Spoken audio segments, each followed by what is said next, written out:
रत्नागिरी जिल्ह्यातील चिपळूण नागरी सहकारी बँकेमध्ये मोठ्या प्रमाणात घोटाळा झालाय। या कारणावरून काही खातेधारक जे आहेत त्या बँकेचे ते आझाद मैदानामध्ये आंदोलन करत होते। त्यांनी वेळप्रसंगी मुख्यमंत्री देवेंद्र फडणवीस यांच्या वर्षा या निवासस्थानी देखील आंदोलनाची हाक दिलेली होती। आपल्यासोबत हे सर्व आंदोलक या ठिकाणी आहेत जे मुंबईमध्ये आलेले आहेत आणि मुंबईमध्ये आपली मागणी जी आहे ते सरकारकडे या ठिकाणी करताना आपल्याला पाहायला मिळतात। चिपळूण नागरी सहकारी बँकेचे हे सगळे खातेदार आहेत, ठेवीदार आहेत। आपण त्यांच्याशी बोलणार आहोत। तुमचं नाव काय आणि चिपळूण नागरी सहकारी बँकेमध्ये कशा पद्धतीचा घोटाळा होतोय? कारण की तुम्ही म्हणतात की मोठ्या प्रमाणात पैशांची हेराफेर जी आहे ती त्या बँकेमध्ये होते म्हणून। मी विकास हादवे, शेतकरी विशेष करून चिपळूण नागरी सहकारी पतसंस्थेचे मी सभासद आहे, ठेवीदार आहे। या संस्थेची काही तक्रारी माझ्याकडे प्राप्त झाल्या व माझ्याबरोबर या संस्थेनं फ्रॉड केला आहे। या फ्रॉडच्या संदर्भामध्ये मी वारंवार सहकार मंत्री असतील, आयुक्त असतील, आयुक्तांना सुद्धा मी पत्रव्यवहार केले, DDR असतील DDRला पत्रव्यवहार केले, परंतु मला खाली कुठेही न्याय मिळाला नाही। न्याय मिळाला नसल्यामुळे मी या ठिकाणी सहकार मंत्र्यांना भेटून या पतसंस्थेची संपूर्ण हकीकत सांगितली। हकीकत सांगितल्यानंतर त्यांनी सहकार सचिव यांना बोलवून घेऊन या संदर्भात काय तथ्य आहे याची माहिती घेण्यासाठी सांगितली। मी ज्यावेळी त्यांना माहिती दिली त्यावेळी त्यांनी 3/2/2025 रोजी या संस्थेची चौकशी करण्यासाठी एक आदेश काढले गेले। या आदेशामध्ये त्यांनी असं स्पष्ट म्हणलेलं आहे, हा आदेश दिलेला आहे। या आदेशामध्ये असं स्पष्टपणे म्हणलेलं आहे की 15 दिवसामध्ये हा अहवाल राज्य सरकारला चौकशी करून सादर करण्यात यावा। परंतु या ठिकाणी असं झालं की 15 दिवस झाले, 1 महिना झाला, 2 महिने झाले, परंतु अहवाल कोणताही सादर झाला नाही। या संदर्भामध्ये मी सहकार मंत्र्यांच्या केबिनला संपर्क साधला असता असं निष्पन्न आलं की यामध्ये राज्यमंत्री पंकज भुयार साहेबांनी या प्रकरणाला स्थगित दिलेली आहे। ही स्थगिती कशासाठी दिलेली आहे हे वारंवार मी त्यांना मागितली, परंतु मागणी त्यांनी काय दिली नाही। परंतु मला माहिती अधिकारामध्ये एक प्रत प्राप्त झाली। त्या प्रतेमध्ये असं लिहिलं होतं की या संस्थेच्या तात्पुरती स्थगिती देण्यात येत आहे म्हणून।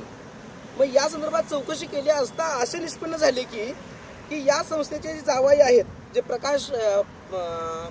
प्रशांत यादव नावाचे, यांनी या प्रवीण दरेकर साहेबांच्या बरोबर मुलाखत करून या पतसंस्थेची चौकशी थांबवण्यासाठी त्यांना प्रेशर केलं, त्यांना दबाव आणला असं कळतं या ठिकाणी। आणि त्याच पद्धतीने त्यांनी प्रवीण दरेकर साहेबांनी संस्थेचे संचालक सुभाषराव चव्हाण यांच्या वाढदिवसाच्या निमित्तानं ते आले होते। त्यामध्ये त्यांनी असं स्पष्ट सांगितलं की या संस्थेची चौकशी झाली होती, या संस्थेवरती फार मोठे भ्रष्टाचाराचे आरोप झाले होते, त्या चौकशीचे आदेश देण्यात आले होते व संस्था बरखास्त करण्याचे आदेश सुद्धा काढण्यात आले होते।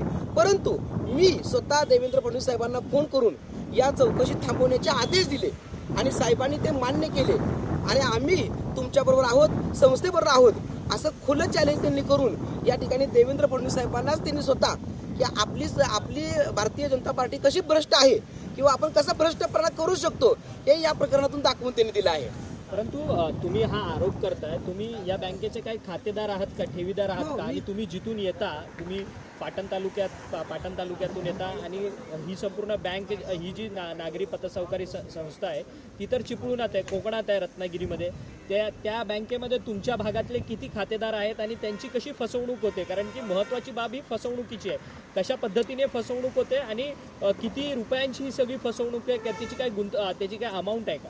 मी सरासरी राज्य सरकारला ज्यावेळी पत्र लिहिलं त्यावेळी मी 300 ते 400 कोटीचा भ्रष्टाचार झाला आहे असं मी त्यांना खुलं पत्र दिलं होतं। परंतु भ्रष्टाचार कोणकोणत्या विषयामध्ये झाला? तुम्ही म्हणतात भ्रष्टाचार झालाय, तो मान्य आहे, पण भ्रष्टाचाराचे विषय कोणकोणते आहेत ते त्यामध्ये असा विषय आहे की बोगस कर्ज या प्रकरणी मांडलेले आहे त्यांच्या नावावरती। विषय असा आहे की त्या संस्थेमध्ये जे सभासद आहेत, ठेवीदार आहेत, जे कर्ज आहे ती पतसंस्था आज तागायत एवढ्या मोठ्या प्रमाणामध्ये पतसंस्था असताना सुद्धा त्या जे ऑफलाईन व्यवहार चालतात, ही ऑनलाईन पतसंस्था नाहीये। ही जर पतसंस्था ऑफलाईन असल्यामुळे या पतसंस्थेमध्ये चाललेला जो भ्रष्टाचार आहे, हा जो भ्रष्टाचार आहे तो कसा आहे याचा मी तुम्हाला काही प्रती मी तुम्हाला चॅनलसाठी मी देणार आहे खरं तर। परंतु तुम्ही आरोप करताय प्रशांत यादव, ते आता भाजपमध्ये गेलेत, पूर्वी ते राष्ट्रवादी काँग्रेस शरदचंद्र पवार पक्षामध्ये होते।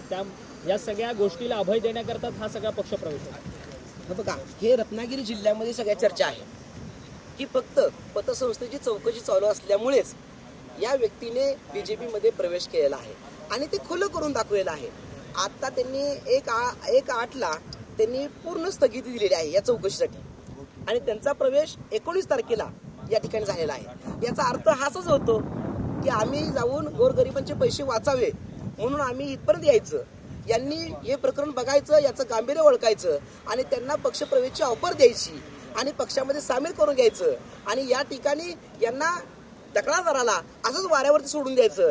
हे राज्य सरकारचा आता खेळ चालू आहे. परंतु तुम्ही मुंबईत आलात, मुंबईत आंदोलनाची हाक दिलेली होती, तुम्ही मुख्यमंत्र्यांच्या घराच्या समोर आंदोलन करणार होता.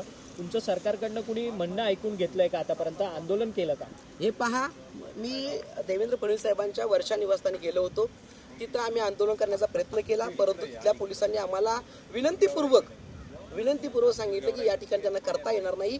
आझाद मैदानावरती त्यांनी आम्हाला नेऊन सोडलं. त्या ठिकाणी संबंधित पोलीस अधिकाऱ्यांनी संबंधित विभागाशी चर्चा करून स्पष्टपणे त्यांनी असं सांगितलं की जर या व्यक्तीनं 1 ते महिन्यापूर्वी पत्रव्यवहार करून सुद्धा याचं उत्तर तुम्हाला देता येत नाही तर हे लोक आमच्या इथं येऊन दंगा घालतील. तर अशा प्रकारे आमची वर्तणूक चांगली नाही असं पोलिसांनी सुद्धा मुख्यमंत्री यांच्या कार्यालयास फोन करून त्यांना ते सांगितलं होतं. आझाद मैदानावर गेल्यानंतर दुसऱ्या दिवशी सकाळी आम्हाला सहकार खात्याची भेट घालून देण्यात आली. त्यामध्ये जे मला माहिती हवी होती, ज्या प्रकरणाची माहिती हवी होती की स्थगिती कशी मिळाली, या स्थगितीमध्ये काय झालं, त्यांनी सुनावणीला कोणकोणते पेपर दिले गेले, हे सर्व पेपर मला देण्याचे त्यांनी आश्वासन दिलं. नंतर आम्ही या ठिकाणी आत्ता आंदोलन स्थगित दिलेलं आहे.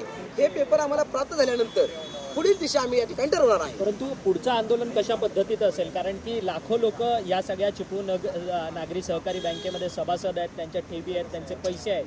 तर आता पुढची लढाई तुमची कशी असणार? तुम्ही आता एकट्या आंदोलनात आलात, पुढची लढाई तुमची कशी असणार आहे? सगळ्या सभासदांना तुम्ही एकत्रित करणार आहात का? हे पहा, आता सरासरी आमच्या संपर्कामध्ये म्हणजे मल्हारपेठ, पाटण, उंब्रज, कराड या ठिकाणी सरासरी एक 40 ते 50 सदस्य ज्या संस्थेचे सदस्य आहेत त्यांच्याबरोबर हा फ्रॉड झालेला आहे आणि ते सर्व सदस्य आम्ही घेऊन या ठिकाणी जनयाचिका दाखल करणार आहे. कारण आता राज्य सरकारवरती आमचा विश्वास नाही आहे.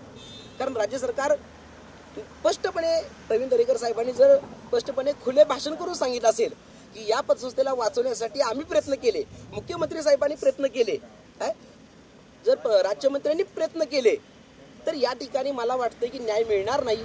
त्यासाठी आम्हाला हायकोर्टामध्ये याचिका दाखल करणं हे आम्हाला बंधनकारक ठरेल किंवा आम्ही या ठिकाणी पार्टीसुद्धा आम्ही राज्याचे मुख्यमंत्री प्रवीण दरेकर साहेब आणि पंकज भोयर साहेब आणि चिपळूण नागरी यांना आम्ही पार्टीसुद्धा करण्याची तयारीमध्ये आम्ही आता आहोत. धन्यवाद विकासजी, तुम्ही आमच्याशी बातचीत केली. खरं तर लाखो लोकांची ठेवी असलेली चिपळूण नागरी सहकारी बँकेमध्ये मोठ्या प्रमाणात भ्रष्टाचार होतोय आणि हा भ्रष्टाचार वाचवण्याचं काम सत्तेतलीच काही लोक करतात आहेत असा आरोप जो आहे तो या बँकेतल्या सभासदांनी आणि ठेवीदारांनी केलेला असल्याचं आपल्याला पाहायला मिळतं. विकास आदवे हे मूळचे साताऱ्यातले पाटणचे आहेत. पाटणमध्ये चिपळूण नागरी सहकारी बँकेचे जवळपास हजारो खातेधारक आहेत, ठेवीधारक आहेत. त्या सगळ्या ठेवीधारकांचे पैसे हे कुठेतरी भ्रष्टाचाराला या बँकेच्या संचालकांकडनं वापरले जातात आहेत आणि ही अतिशय योग्य बाब नाहीये. त्यामुळे सगळ्या लोकांचे पैसे एक दिवस कधी ना कधीतरी बुडतील. त्याच्या अगोदरच कुठेतरी सजग होणं आवश्यक आहे आणि त्याकरता हे सर्वच खातेधारक असलेली जी मंडळी आहेत ती सध्या मुंबईमध्ये आलेली आहेत स्वतःच्या हक्कांसाठी. जर्नलिस्ट आदिल शेखसह अक्षय मंगणी, TV9 मराठी, मुंबई.